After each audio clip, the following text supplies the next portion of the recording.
ഇന്ന് നമുക്കേ വീട്ടിലുള്ള സാധനങ്ങളൊക്കെ വെച്ചിട്ട് വളരെ ഈസി ആയിട്ട് വെയിറ്റ് ലോസ് എടുക്കുന്നവർക്കൊക്കെ പറ്റിയ ഫൈബറും പ്രോട്ടീനും അടങ്ങിയിട്ടുള്ള ഒരു ഫുഡ് ഉണ്ടാക്കിയെടുക്കാം കേട്ടോ. ഇതിനായിട്ട് ഞാനൊരു 1.5 കപ്പ് വെള്ളക്കടലയാണ് കേട്ടോ. ഇത് തലേ ദിവസം വെള്ളത്തിൽ കുതിർത്തി വെച്ചിട്ട് കാലത്ത് വാർത്തെടുത്തതാണ്, കഴുകിയെടുത്തതാണ്. ഇത് നമുക്ക് കുക്കറിലേക്ക് ഇട്ട് കൊടുക്കാം കേട്ടോ.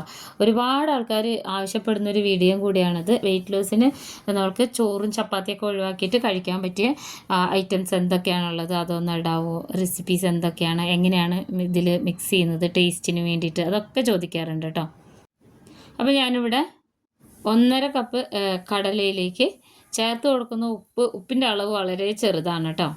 ഒരു 1/4 സ്പൂണാണ്. പിന്നെ ഇത് വേകാൻ ആവശ്യമായിട്ട് 1 കപ്പ് വെള്ളമാണ് ഒഴിച്ചിട്ടുള്ളത്. ഒരുപാട് ഇങ്ങനെ നന്നായിട്ട് വെന്ത് ഉടഞ്ഞു പോവരുത്. ഈ വെള്ളക്കടല വേഗം വെന്ത് കിട്ടുന്നതാണ് കേട്ടോ. അപ്പോൾ ഇത് ഒരു 3 വിസിൽ മീഡിയം ഫ്ലെയിമിൽ വന്നു കഴിഞ്ഞാൽ തന്നെ നന്നായിട്ട് വെന്ത് കിട്ടും. ഞാനിത് മീഡിയം ഫ്ലെയിമിലിട്ടിട്ട് 3 വിസിൽ വന്നതിന് ശേഷം ഓഫ് ചെയ്തിട്ട് ഒന്ന് ചൂടാറിയ ശേഷം ഞാൻ കാണിച്ചു തരാം കേട്ടോ എത്ര വെന്തിട്ടുണ്ടെന്ന്. നമുക്ക് കഴിക്കാൻ പാകത്തിന് ഇതൊന്ന് വെന്ത് വന്നിട്ടുണ്ട്. വെള്ളക്കടല ഇഷ്ടമല്ലാത്തവരാരും തന്നെ ഇല്ല. ഇത് വെച്ചിട്ട് പലതരത്തിൽ നമുക്ക് കറികളൊക്കെ ഉണ്ടാക്കാറുണ്ട്, പുട്ടിൻ്റെ കൂടെ ഒക്കെ കഴിക്കാനൊക്കെ. അപ്പോൾ ഈ കടല ഇത് ഇങ്ങനെ തന്നെ വേവിച്ച് കഴിക്കാൻ നല്ലതാണ് കേട്ടോ. അപ്പോൾ ഇനി ഇത് ഞാനിത് കുറച്ച് ചൂടാറിയതിന് ശേഷം ഇതിൽ നിന്നൊരു അത്യാവശ്യം ഒരു 1/4 കപ്പോളം വരും. ഇത്രയേ ഉള്ളൂ. കുറച്ച് കടല ഒരു പിടിയെടുത്താലും മതി. മിക്സിയുടെ ജാറിലേക്ക് ഇട്ട് കൊടുത്തിട്ടുണ്ട്, പൊടിക്കുന്ന ജാറിലേക്ക്. ഇതിലേക്ക് ഒരു പിടി മല്ലിയില, അതുപോലെ തന്നെ വെളുത്തുള്ളി, അത്യാവശ്യം വലിയ വെളുത്തുള്ളി ആയതുകൊണ്ട് ഒരെണ്ണം എടുത്തിട്ട് മുറിച്ചെടുത്തതാണ് കേട്ടോ. ചെറുതാണെങ്കിൽ ഒരു 3 എടുക്കാം. പിന്നെ അധികം പുളിയില്ലാത്ത തൈര് എടുക്കാം. യോഗർട്ട് എടുക്കുന്നത് കുറച്ചുകൂടി നല്ലതാണ്. ഇതിപ്പോൾ ഞാൻ വീട്ടിലുണ്ടാക്കി വെച്ചിട്ടുള്ള തൈര് ഒന്നിങ്ങനെ പുളിച്ച് വരുമ്പോഴേക്കും ഞാൻ ഫ്രിഡ്ജിൽ കയറ്റി വെച്ചതാണ് കേട്ടോ. അത് 2 സ്പൂൺ ഇട്ട് കൊടുത്തിട്ടുണ്ട്. 1/2 സ്പൂണോളം കുരുമുളക് കൂടി ചേർത്തിട്ട് നന്നായിട്ട് ഇതിനൊന്ന് അടിച്ചെടുക്കാം. അടിച്ചെടുത്തപ്പോൾ ഇതുപോലെയാണ് ഇരിക്കുന്നത്. അതിൽ വെള്ളമൊന്നും ചേർക്കണ്ട കേട്ടോ.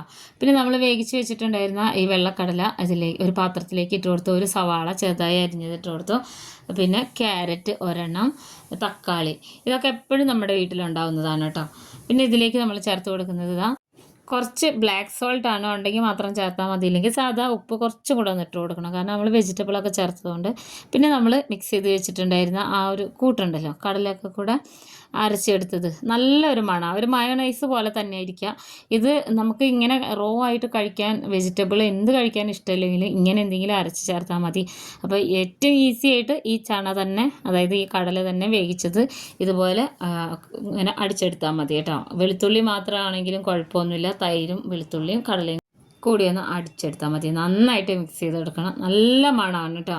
എത്ര വേണേലും നമുക്ക് കഴിക്കാം. ഇത് നമ്മളെപ്പോഴും ചോറൊന്നും കഴിക്കാത്ത സമയങ്ങളിൽ ഇത് കഴിക്കാം. ചോറും ചപ്പാത്തിയും കഴിക്കണമെന്ന് യാതൊരു നിർബന്ധവും ഇല്ല.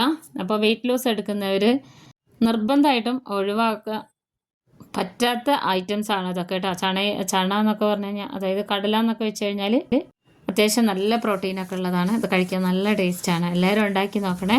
വീഡിയോ ഇഷ്ടപ്പെട്ട ഫോളോ ചെയ്യാനും ലൈക്ക് ചെയ്യാനൊന്നും മറന്നു പോകരുത് കേട്ടോ. നന്നായി മിക്സ് ചെയ്തതിന് ശേഷം നമുക്കിതൊരു പാത്രത്തിലേക്ക് മാറ്റാം. അപ്പോൾ ഞാൻ എല്ലാ വീഡിയോയിലും പറയുന്ന പോലെ നമ്മളിങ്ങനെ ഉണ്ടാക്കുമ്പോൾ കുട്ടികൾക്കും കൊടുക്കാറുണ്ട്. അപ്പോൾ നമ്മൾ അന്നത്തെ ആ ഒരു സമയം ചപ്പാത്തിയും ചോറൊക്കെ ഒഴിവാക്കട്ടോ. പണിയും കുറവാണ്, കഴിക്കാനും നല്ല ടേസ്റ്റാണ്. അപ്പോൾ എല്ലാവരും ഉണ്ടാക്കി നോക്കണേ. ഇങ്ങനെ കഴിച്ചു കഴിഞ്ഞാൽ നമുക്ക് പെട്ടെന്ന് വിശക്കുകയൊന്നും ചെയ്യില്ല കേട്ടോ. പിന്നെ ഇതിൻ്റെ കൂടെ തന്നെ കുറച്ച് നടക്കാനൊക്കെ പോകണം, അല്ലെങ്കിൽ എക്സസൈസൊക്കെ വീട്ടിൽ വെച്ച് ചെയ്യാൻ പറ്റുന്നതൊക്കെ ചെയ്യണേ. അപ്പോൾ എല്ലാവരും ഇത് കഴിച്ചു നോക്കണം. എല്ലാവർക്കും ഇഷ്ടപ്പെടുന്നതായിട്ടാണ്. അപ്പോൾ ഇങ്ങനത്തെ ഐറ്റംസ് ഒക്കെ ഇഷ്ടമുള്ളവർക്ക് ഷെയർ ചെയ്ത് കൊടുക്കാനും മറക്കരുത് കേട്ടോ.